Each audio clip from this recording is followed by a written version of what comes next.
শুনলাম আমার মতন দেখতে কেউ এসেছে। ও আচ্ছা, আপনি? তা কি চাই আপনার? বোঝো কাণ্ড, একরকম দেখতে একরকম গলা। এ বলে আমি আসল, ও বলে আমি। হায় হায় হায়, আসল নকল বোঝাই দায়। একটা নয়, দুটো রানী। আমার জ্যাঠামশাই একদম সুস্থ। এই মহিলা নিশ্চয়ই ভুয়ো চিঠি দিয়ে নিজের রাজবাড়িতে ঢোকার সুযোগ খুঁজছিল। একদম বাজে কথা বলবেন না। আপনি কে সত্যি করে বলুন। সমস্যা সমস্যা, ঘোর সমস্যা। আমার কোনো পাণ্ডিত্য দিয়ে বুঝতে পারছি না কে আসল আর কে নকল। আমি আসল, বিশ্বাস করুন। আমি তো এই মাত্র এলাম। না, আপনি নকল, আমি আসল। কিভাবে বুঝবো? আমি বলবো মহারাজ, এই যে এই রানী আসল। হ্যাঁ, কিন্তু মন্ত্রীমশাই, আপনি কি করে বুঝলেন? না মানে এই রানীমা তোমার উপরে এত ভরসা করে রাজবাড়ির কাজ করাচ্ছেন, কাউকে বিশ্বাস করেননি, একমাত্র তোমাকে বিশ্বাস করেছেন। এত ভালোবাসা, এত বিশ্বাস কার থাকতে পারে বলো? মানে গোপাল, তুমি রাজবাড়ির কি কাজ করছো? বাসন মাজা, ঘর মোছা, বাগান পরিষ্কার, অনেক কাজ করছি রানীমা। আপনার সব গয়না চুরি হয়ে গেল, তাই কাউকে বিশ্বাস করা যাবে না বলে ওই রানীমা আমাকে কাজে রাখলেন। এই ওই বন্ধ করে একটা উপায় বের করো। বেশ বেশ, আমি ধরে নিচ্ছি দুজনেই আসল। তাই আপনাদের দুজনকে আমি পরীক্ষা নেব, দেখবো কে উত্তীর্ণ হন। তাই নাও। আপনারা দুজনেই তো সেনাপতিকে চেনেন, বলুন তো সেনাপতির আসল নাম কি? সনাতন সেন। আচ্ছা, আপনাদের বাপের বাড়ি কোথায়? বিজয়গড়। দূর দূর, গড়গড় করে সবই বলে দিচ্ছি। এভাবে হবে না, অন্য কোনো উপায় ভাবো। বেশ, সেনাপতি তলোয়ার দাও তো। দিচ্ছি। এই নিন, এই তলোয়ার দিয়ে মহারাজকে মেরে ফেলুন। আপনাদের মধ্যে কে মারতে চান বলুন? এসব তুমি কি বলছো গোপাল? মহারাজ আমার পতি পরমেশ্বর, ওনাকে আমি মারতে পারি? আমি স্বপ্নেও ভাবতে পারিনি গোপাল তুমি এই জঘন্য কাজ আমাকে করতে বলবে। আমি নিজের প্রাণের আহুতি দিতে পারি, কিন্তু মহারাজের গায়ে একটা আঁচড় দিতে পারবো না। উফ, খাম্বাজরাজ বেছে বেছে এক ধুরন্ধর নারীকে পাঠিয়েছেন, কোনো জবাব নেই। আমি বুঝতে পারছি না মহারাজ, এনাদের হাবভাব, কথাবার্তা, রূপ সবই একরকম। তবে যিনি ঘোড়ার গাড়ি চেপে এখন ফিরলেন, তিনি আসল হলেও হতে পারেন। আমি আসল, বিশ্বাস করুন। বললেই হলো, আসল হলে প্রমাণ করুন। বেশ, আজকে আর মাথায় কিছু আসছে না, আমি কাল আসবো। ততক্ষণ আপনারা দুজনে রাজবাড়ির দুটো ঘরে থাকুন। কি ছক মারিতে পড়লাম রে বাবা।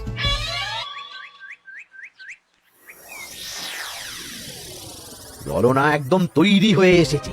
দারুণ মজা হচ্ছে বলুন। এবার শুধু একবার আসল রানীকে সরিয়ে ললনা যদি রানী হয়ে যায়, তাহলে রানীর গয়নার মতন সব আমার হাতে চলে আসবে। তারপর কি হবে? তারপর ধীরে ধীরে মহারাজকেও কায়দা করে সরিয়ে দেব, আর খাম্বাজরাজ আর আমি এই দুজনে মিলে এই রাজ্য চালাবো। কি বুদ্ধি আপনার মাথায়।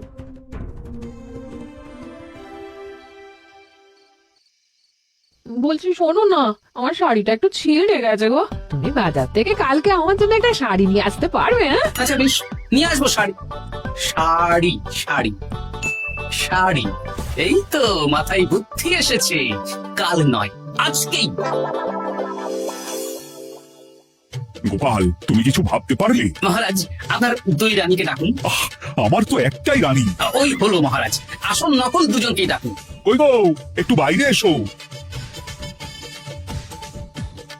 বলুন মহারাজ, আপনি ডাকছেন? আচ্ছা, আমি দুটো শাড়ি নিয়ে এসেছি, লাল শাড়ি আর নীল শাড়ি। এই দুটোই মন্ত্রপুত শাড়ি, এক সিদ্ধ পুরুষ দিয়েছেন। কে তিনি? না, সেসব এখন বলা যাবে না, তবে এই শাড়ি দুটো একটা একটা করে ওনাদের দিয়ে দিন। এবার আমি এই শাড়ির বিশেষত্ব বলি। হ্যাঁ বলো গোপাল, বলো। আপনারা দুজনেই আজ রাতে এই শাড়িটা পরবেন, সারা রাত পরে থাকবেন। এই শাড়িগুলো 12 হাত মাপের শাড়ি। আগামীকাল সূর্যোদয় হওয়ার পরে যার শাড়ি 4 হাত কমবে, সেই হবে আসল রানী। আচ্ছা বেশ, তাহলে তোমরা দুজনেই এই শাড়ি পরে থাক। কাল সকাল সকাল রাজসভা বসবে, তখন তোমাদের শাড়ি গোপালের কাছে জমা দিও। আচ্ছা। আমি যে নকল সেটা বুঝতে দেওয়া যাবে না। কি করে এই শাড়িটা 4 হাত কেটে ফেলে ওই তো ফল কাটার ছুরি কেটে গেল। কালকে আবার মজা হবে। হে ঠাকুর, রক্ষা করো ঠাকুর, আমার শাড়িটা যেন 4 হাত কমে যায়। ঠাকুর রক্ষা করো।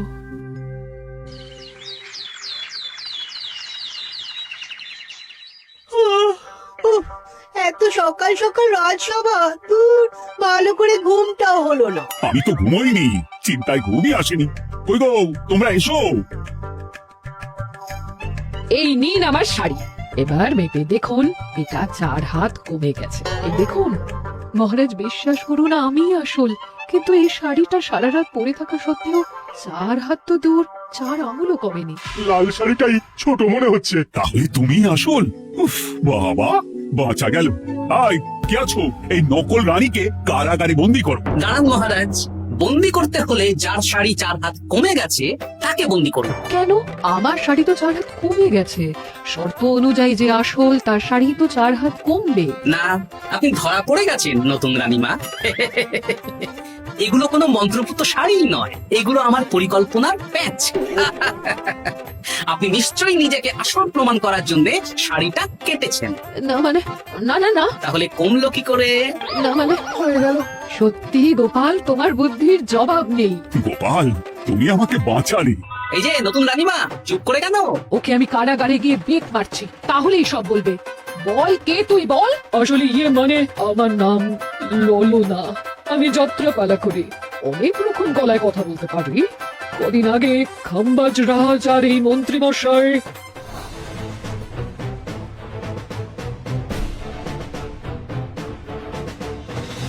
বাবা বাবা বাবা, এ তো দেখছি ললনার ছলনা। তার মানে রানীমার গয়না। ওগুলো তো সব মন্ত্রীকে দিয়েছে, জানলা দিয়ে কাপড়ে পেঁচিয়ে নামিয়ে দিয়েছি। মন্ত্রী, তোমাকে আমি শুলে চড়াবো। ভুল হয়ে গেছে মহারাজ, আমাকে ক্ষমা করুন। প্রাণে মারবেন না, সব গয়না ফেরত দিয়ে দেবো মহারাজ। তুমি শত্রু রাজ্যের প্ররোচনায় এত বড় ক্ষতি করতে চেয়েছিলে। ক্ষমা করুন মহারাজ, ক্ষমা করুন। সেনাপতি, মন্ত্রীকে 1000 বার বেত্রাঘাত করো। আর এই ললনার কি হবে? আমি অনেক দিন ধরে বাড়িতে একটা কাজ করার লোক খুঁজছি, ওনাকে পাঠিয়ে দিন। আমার গিন্নি শুয়ে বসে থাকবে আর উনি খাটবেন। হ্যাঁ নয়, হ্যাঁ, ললনার ছলনা ভেস্তে গেল।